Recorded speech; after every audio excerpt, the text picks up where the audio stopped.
What is up, everyone? Welcome back to another one on the A-Team channel. So I thought I'd step in whilst all of you are cuddled away in your freshly knitted Christmas jumpers, and you're probably stuffed from all of that Christmas roast or that vegan equivalent, and your grandmother's pudding straight out from the oven. That's if you were even allowed to spend your Christmas with your grandmother this year. Anyway, I wanted to come out today, well, to give you a reality check and talk about interviews for universities. Yeah, that's right. I wanted to be talking about interviews on my Christmas break. Bro, do we really need to be doing this? It's the Christmas holidays, man. You know, they could use a break. I'm sure they're not asking for this now. Are you? Hey Raza, how's it going? Is Christmas like the only time you're around? Okay. Okay, let's do this. Well, there you have it. Look, I know this is a matter of urgency, as some of you have applied to universities this year and tentatively awaiting your outcome. I know some of you have already have interviews lined up for dentistry, and today's insight will be highly beneficial for your preparation for this. If you've been following us on Instagram, then you would have seen that we are already helping students out with the interview process for places like Oxford and Cambridge University. And we've also recently partnered up with the guys at I Want to Be a Dentist, who, by the way, if any of you are potential dentists or considering anything within the medical field, then you need to seriously check them out. I've left all the details down below for you all to do that. So go right ahead and do check them out. Also guys, I hope you're all seriously having a good time, even though Christmas has been a little bit dressed down a little this year. I want to just say thank you to you all for the support this year. It has indeed been such a difficult year for us all, and of course for you guys as well. As you can see, we've not stopped bringing you the latest updates on exams in the UK, and with your continued support, we will continue to keep improving ourselves and bringing you the top content out there. So do make sure to give this one a thumbs up and make sure to share it around with someone that you know could benefit from it. And on that note, let's get into it.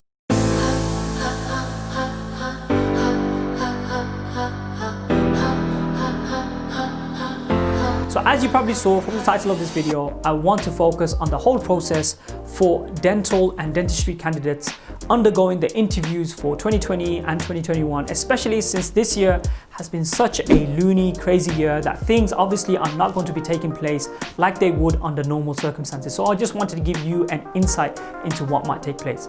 So what I've done is I've gone right ahead and got hold of one of our previous top students here at Ateam Raza, who's achieved AAA stars at A-levels, is now studying dentistry at the University of Leeds, and is also one of the founders of I Want to Be a Dentist. And we basically outlined the ins and outs of the dentistry interview process for 2021. Anyway, look, check it out now. So guys, this is Raza Ahmed. He's a former student and a close friend, also the founder of I Want to Be a Dentist. He's in his first year at the University of Leeds studying dentistry. So take it away, Raza. Hi, like Amin said, I'm a first year dental student at the University of Leeds. And yeah, today we're going to cover a little bit about the interview process, something that you guys can do, and give you a few tips and tricks along the way. So Raza, we were discussing a little bit earlier with regards to different types of interviews, particularly for dentistry and medicine students. So tell me a little bit about the MMI and the panel interviews and the differences between them. Sure. So there's two types of interviews. The first type of interview is called like a panel, or traditional interview is how you'd call it. What it is, it's basically, it's kind of in the name, it's like a panel of dentistry students or professors at your university or graduates who would literally come in and it'd kind of be like conversation based. So you'd walk into a room, they'd all be sitting there and you'd kind of have a conversation. They would say stuff like, why do you want to do dentistry? And your answers lead on to their next question. And they might have a few questions prepared out for you pre-hand. In that type of interview, you don't really necessarily get told what the questions are. It's mainly, like I said before, it's like a conversation that you're having with a few dentists and stuff. And then they base your score of the interview off of that conversation. And MMI stands for multiple mini interviews. So this is the second type of interview. What that is you have different stations which you rotate around, and each station tests something different. So for example, station number 1 may test your professionalism, how you conduct yourself, stuff like that. Station 2 might test communication skills. Station 3 might test manual dexterity skills, so on and so on. So different qualities of a dentist and a dental student. And each station is timed, for example, 7 minutes. And as soon as the bell rings, that's your time ended and you move on to the next station. And a good thing about MMIs is that you have a different interviewer for each of the stations. So anything that you do, for example, if my station 1 went really bad, but it wouldn't affect how my station 2 goes, because I have a different interviewer, so they don't know that I've kind of messed up in the station 1. So you kind of have a fresh start. Whereas with the panel interview, it's like you're talking to someone, so they're all going to know what you're saying, and it's going to be at the same time. So it's a bit more of I'd say a bit more less freedom in a panel interview compared to an MMI. Okay, so I suppose that's a really good point that you touched upon. When let's say your first station didn't go too well, it's really important to reset yourself and then get going again and not feel too distraught from what you consider to be a bad performance, because sometimes we may think it's a bad performance, but to the interviewer it may actually come across as though they've seen a spark in you or something. Exactly, yeah, I totally agree. So with the MMI, just because you perform or you think you perform badly on one station, it shouldn't matter what you should always go in with a fresh mind on the next station, because it's kind of like having a brand new person that you're having a conversation with. So with the MMI, you don't really have nothing to lose in terms of being fearful that they're going to judge you off your previous stations, because they don't have a clue what you've just done on the previous station. So even if it's gone good, even if it's gone bad, you should just take one station at a time and take it on from there. I totally agree. You shouldn't let anything hold you back in the MMI. You shouldn't be still thinking about the previous station, or I could have said this, or I could have said that. Just focus on the station that's to come, and choose your thoughts and think wisely. That's what I would say. How many stations can you have? I think the maximum stations is probably about 12. MMIs usually last around an hour or hour 30 minutes between that time. And yeah, that's probably the most amount of stations you could get. About 12. Least amount of stations? I'd say probably about 10 or 8. 8 is really minimum. I don't know any universities at the top of my head which will do 8 stations, but I believe there are some which do 9 or 10. But mainly the average is about 10 to 12. Anything above 12, it might just be a uni thing. But this year it's a bit of a vague situation on how much stations they're going to include online, or whether they would just make everything panel like we're doing now, just have a conversation with an applicant. No, I'm already aware that some students have already been invited to MMI interviews where they've been sent the equipment for manual dexterity and so forth. Oh, okay. So I'm aware of that. Some students have already mentioned that. So it seems as though they are looking to do some sort or some variation of an MMI through the online medium. Yeah. Okay. Do these interviews, are they virtually the same between universities, or do universities make it unique to themselves? So I'd say the basic underlying concept of an interview is probably the same. So they want to filter out the candidates which they think are the most suited for a career in dentistry.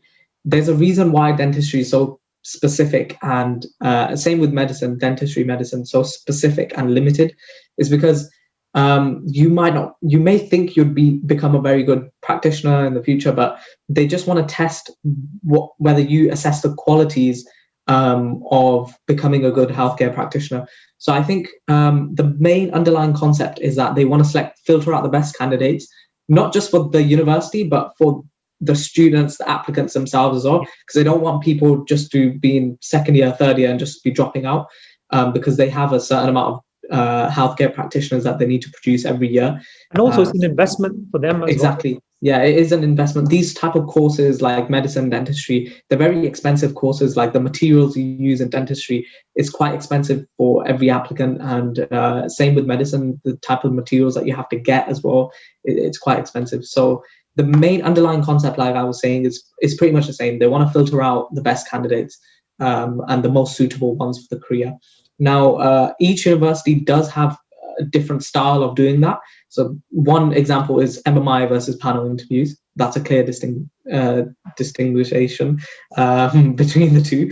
But the other style, the other way that they distinguish is between the types of questions that they ask, the type of stations that they have, the amount of pressure that they put on applicants. So some universities, they're really pressure focused. So from the moment that you go in, it's mainly like, it's all about just selecting the right candidates. Whereas other universities, they might give you a little tour, they might make you feel a bit more comfortable, talk to this student, stuff like that, get you welcomed, and then get into an interview. But even then, they would make it feel more of a conversation, or they might have different rules for different universities in terms of interviewers.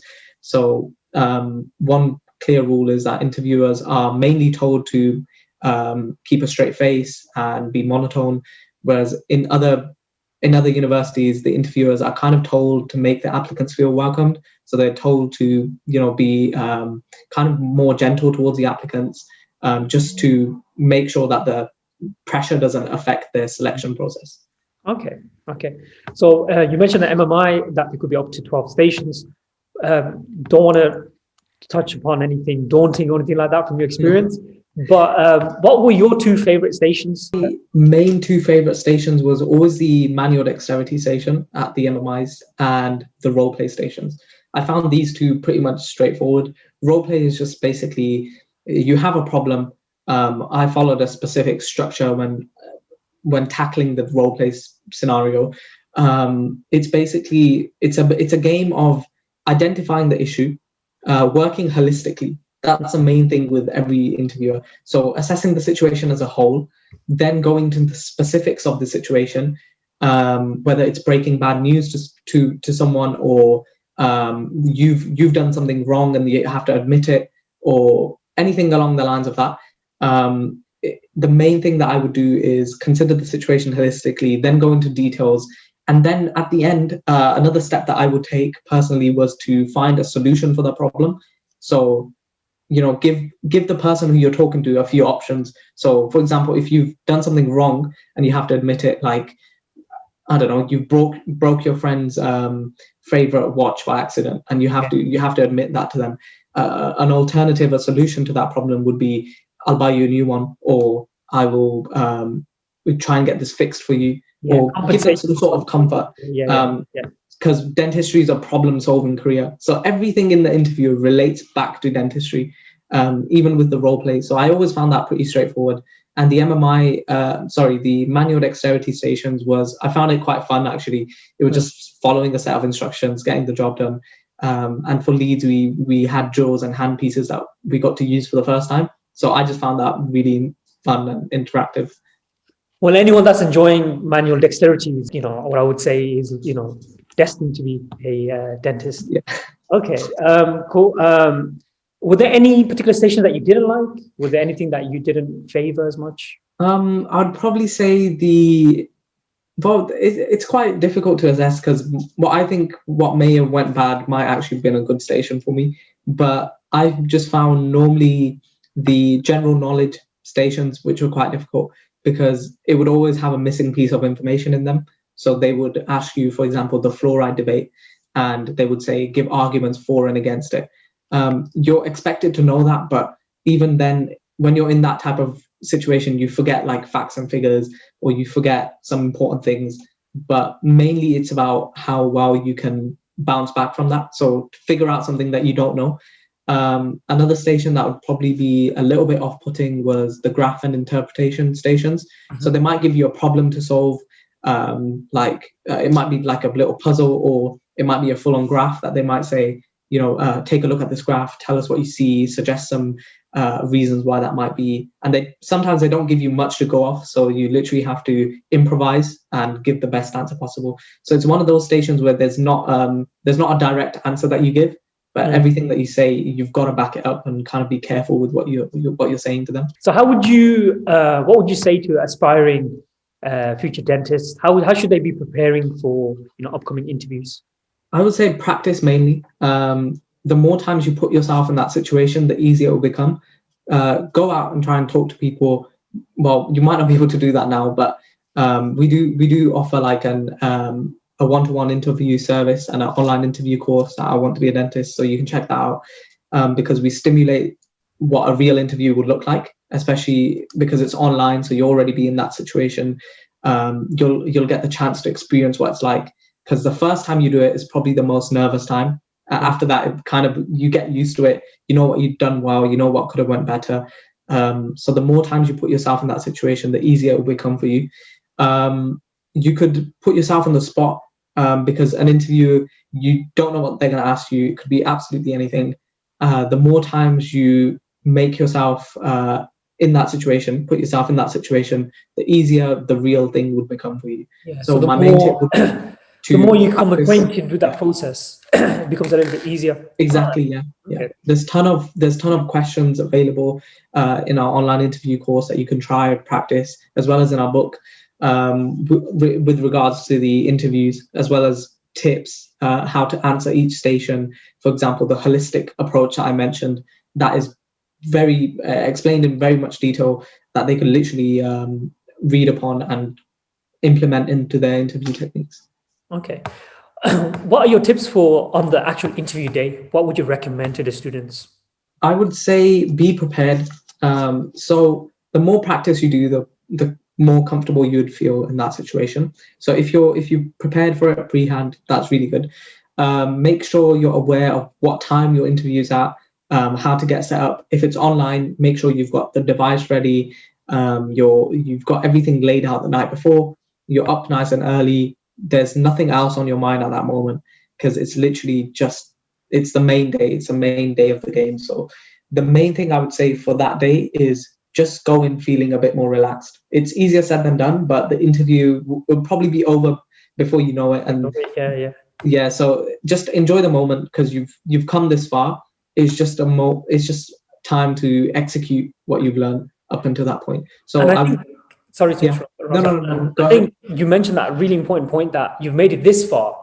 And my understanding of the whole interview process is, more than anything, they've given you that sort of, that opportunity to have that interview. They're more or less looking for confirmation of why they should accept you.